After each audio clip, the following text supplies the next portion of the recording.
வணக்கம் நண்பர்களே. தமிழ் மேவன் சேனல்ல இன்றைய daily important current affair MCQS வீடியோவிற்கு உங்களை அன்புடன் வரவேற்கிறோம். இன்று ஜூலை 15, 2026 தேதியின் முக்கியமான 10 நடப்பு நிகழ்வுகள் சம்பந்தமான பல தெளிவு வினாக்களை தொகுத்து வழங்கியுள்ளோம்.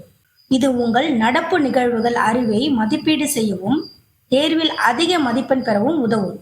MCQS தொடங்கலாமா? மத்திய வேளாண் அமைச்சகம் எந்த களைக்கொல்லிக்கு முதல் வரைவு தடை விதித்துள்ளது? Glyphosate, பாராகுவா dichloride, மெட்டாமிட்ரான், அட்ரசின்.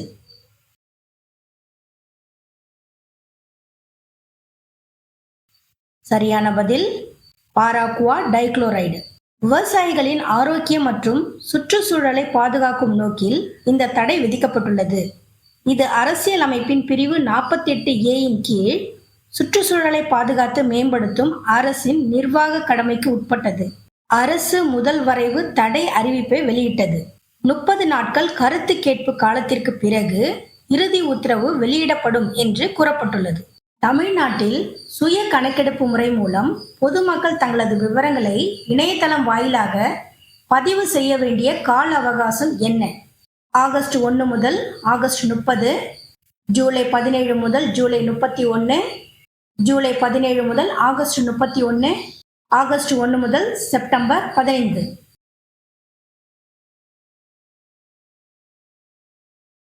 சரியான பதில் ஜூலை 17 முதல் ஜூலை 31.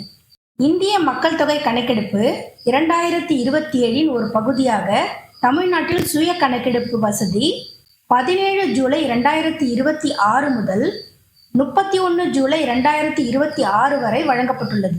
அதன் பின்னர் வீட்டு பட்டியல் கணக்கெடுப்பு 1 ஆகஸ்ட் முதல் 30 ஆகஸ்ட் 2026 வரை நடைபெறும். இது இந்தியாவின் முதல் முழுமையான டிஜிட்டல் மக்கள் தொகை கணக்கெடுப்புக்கான முக்கிய முன்னெடுப்பாகும். 22வது ஆசிய U20 தடகள சாம்பியன்ஷிப் 1.9 மீட்டர் உயரம் தாண்டி புதிய தேசிய சாதனையை படைத்த வீராங்கனை யார்? PT உஷா, சஹானா குமாரி, பூஜா சிங், மஞ்சுராணி.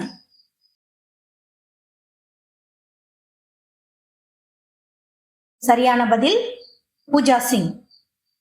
ஹாங்காங்கில் நடைபெற்ற 22வது ஆசிய U20 தடகள சாம்பியன்ஷிப்பில் இந்தியாவின் பூஜா சிங் 1.9 மீட்டர் உயரம் தாண்டி தங்கப்பதக்கம் வென்றார்.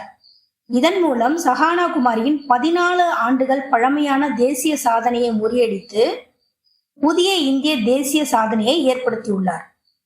தற்போதைய அதிகாரப்பூர்வ நிலவரப்படி உமங் வலைத்தளத்தில் எத்தனைக்கும் மேற்பட்ட அரசு சேவைகள் மற்றும் திட்டங்கள் தொகுக்கப்பட்டு வழங்கப்படுகின்றன? 2500க்கும் மேற்பட்டவை, 1700க்கும் மேற்பட்டவை, 1000க்கும் மேற்பட்டவை, 2000க்கும் மேற்பட்டவை.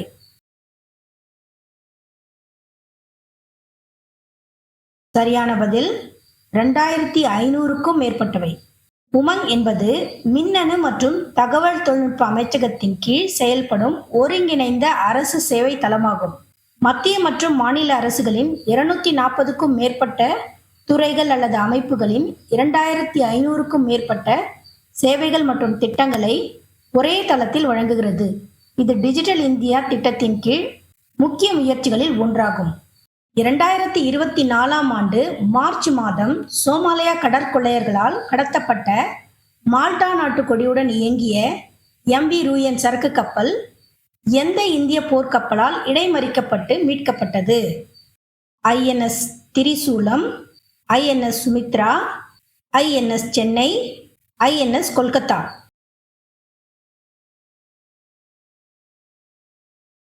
சரியான பதில் INS கொல்கத்தா.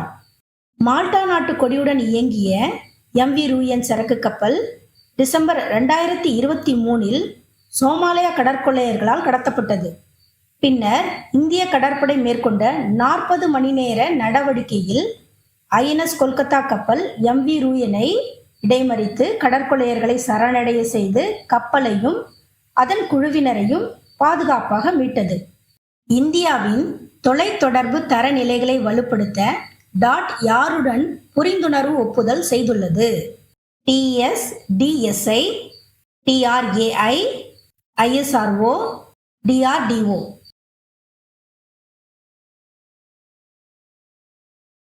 சரியான பதில் TSDSI. தொழில்நுட்பத்துறையின் உலகளாவிய தரநிலைகளை உருவாக்கி தற்சார்பு இந்தியா இலக்கை எட்டுவதில் இது ஒரு முக்கிய நிர்வாக நடவடிக்கையாகும். சர்வதேச திறன் மேம்பாட்டு தினம் எப்பொழுது கடைபிடிக்கப்படுகிறது? ஜூலை 14, ஜூலை 16, ஜூலை 15, ஜூலை 18.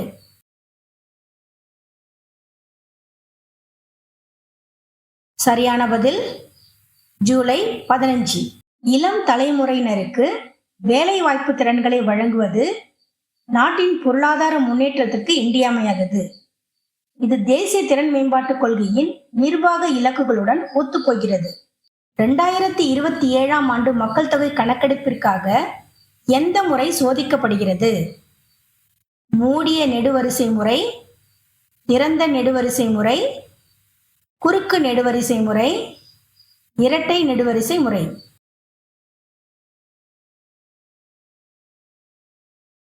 சரியான பதில் திறந்த நெடுவரிசை முறை.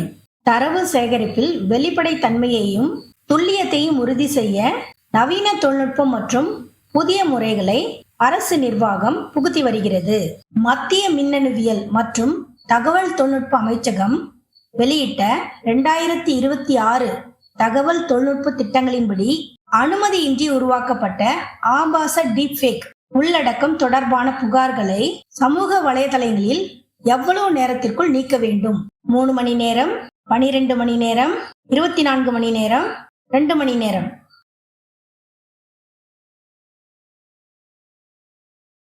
சரியான பதில் 2 மணி நேரம். செயற்கை நுண்ணறிவு தொழில்நுட்பத்திறன் தவறான பயன்பாட்டால் உருவாகும் டீப்ஃபேக் மற்றும் தனி உரிமை மீறல் பிரச்சனைகளை தடுக்க மத்திய மின்னணுவியல் மற்றும் தகவல் தொழில்நுட்ப அமைச்சகம் 2026ஆம் ஆண்டு தகவல் தொழில்நுட்ப விதிகளை திருத்தியுள்ளது. அதன்படி அனுமதியின்றி உருவாக்கப்பட்ட ஆபாச டீப்ஃபேக் உள்ளடக்கங்கள் குறித்த புகார்களுக்கு சமூக வலைதளங்கள் 2 மணி நேரத்திற்குள் நடவடிக்கை எடுத்து அவற்றை நீக்க வேண்டும். இது குடிமக்களின் தனி உரிமை, இணைய பாதுகாப்பு மற்றும் டிஜிட்டல் தளங்களின் பொறுப்புணர்வை வலுப்படுத்தும் நிர்வாக நடவடிக்கையாகும்.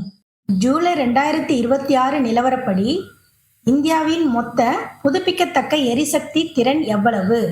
250.59 ஜிகாவாட், 268.59 ஜிகாவாட், 288.59 ஜிகாவாட், 300.59 ஜிகாவாட்.